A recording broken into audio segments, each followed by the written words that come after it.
percaya hasil KPU selama ini? Tidak percaya, tidak percaya, 100% tidak percaya. Lawan! Lawan, harus melawan, harus melawan. Lawan.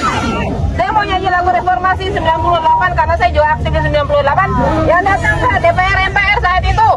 Kali ini terulang lagi Orba bangkit lagi. Pemilihan umum telah menipu kita, seluruh rakyat dipaksa gembira. Demonstrasi pura-pura, tanah kita belum merdeka. Pilih wakilmu yang suka memperdaya, perusak amanat tak setia. Di bawah undang-undang dasar 45, kita menuju ke penipuan umum. Kita tertipu, semua Kita tertipu, setuju, sepakat. Lawan semua, lawan aparat, lawan semua lembaga negara yang menuju kepada kita, mahkamah keluarga. Lawan rejim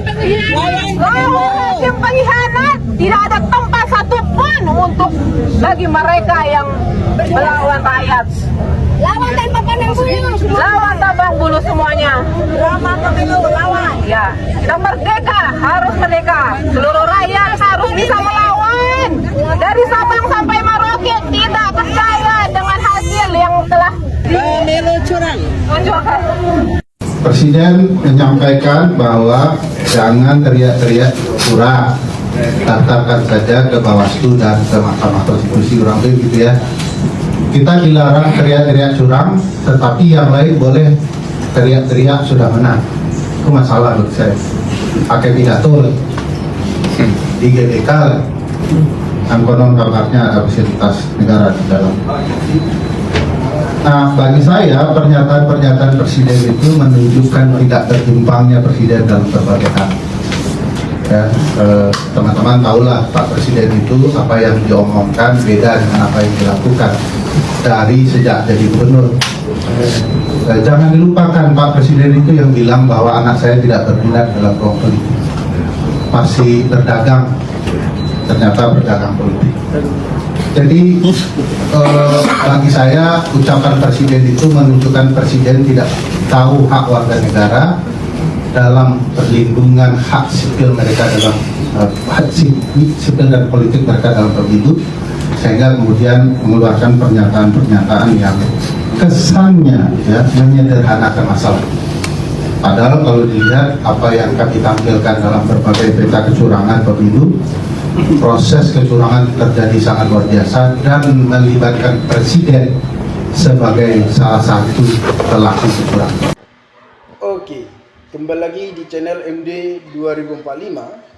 Salam inspirasi, salam NKRI, harga mati.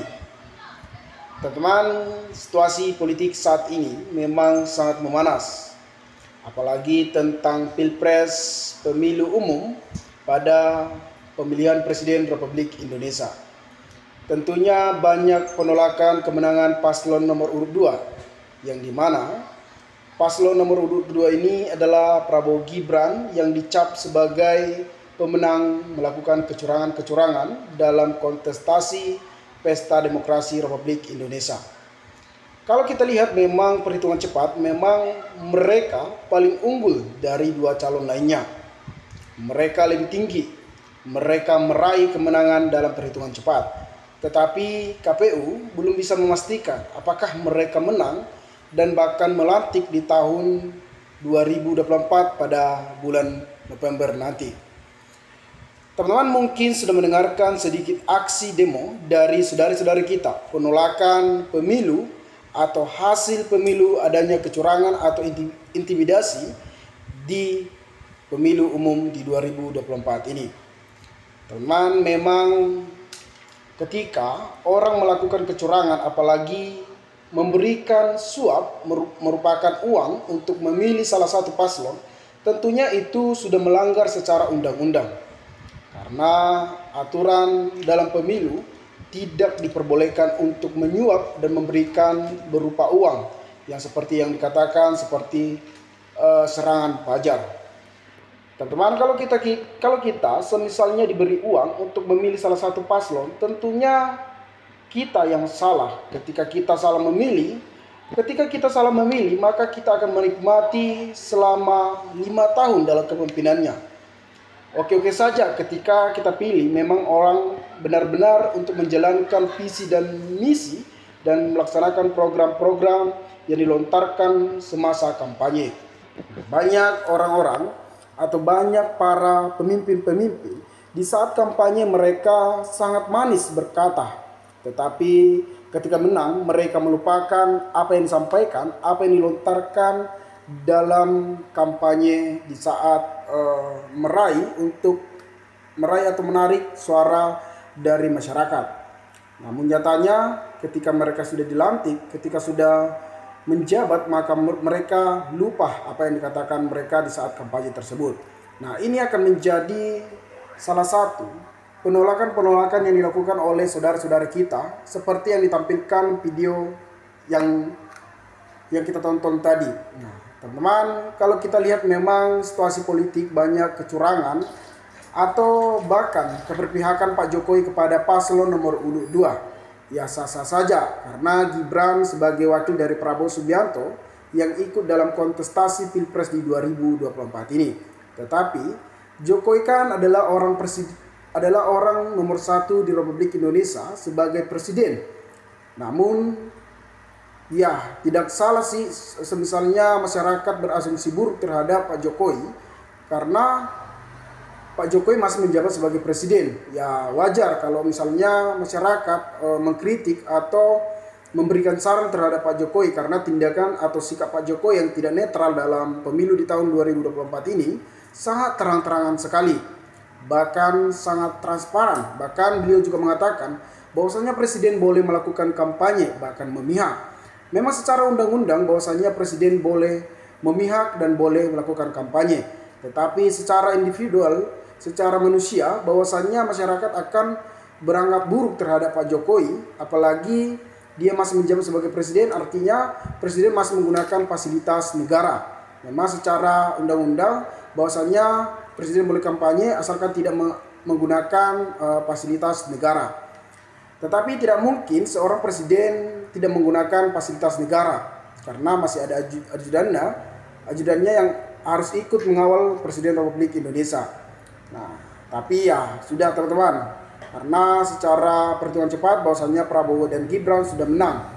Namun kita tunggu saja ketika nanti Prabowo dan Gibran menjadi pemimpin Republik Indonesia, apakah mereka bisa menjalankan visi dan misinya dan melaksanakan program-program yang telah dilaksanakan, apalagi soal program makan gratis. Ini sangat ditunggu-tunggu masyarakat. Karena secara perhitungan cepat memang mereka lebih unggul. Ya bisa dikatakan mereka menang.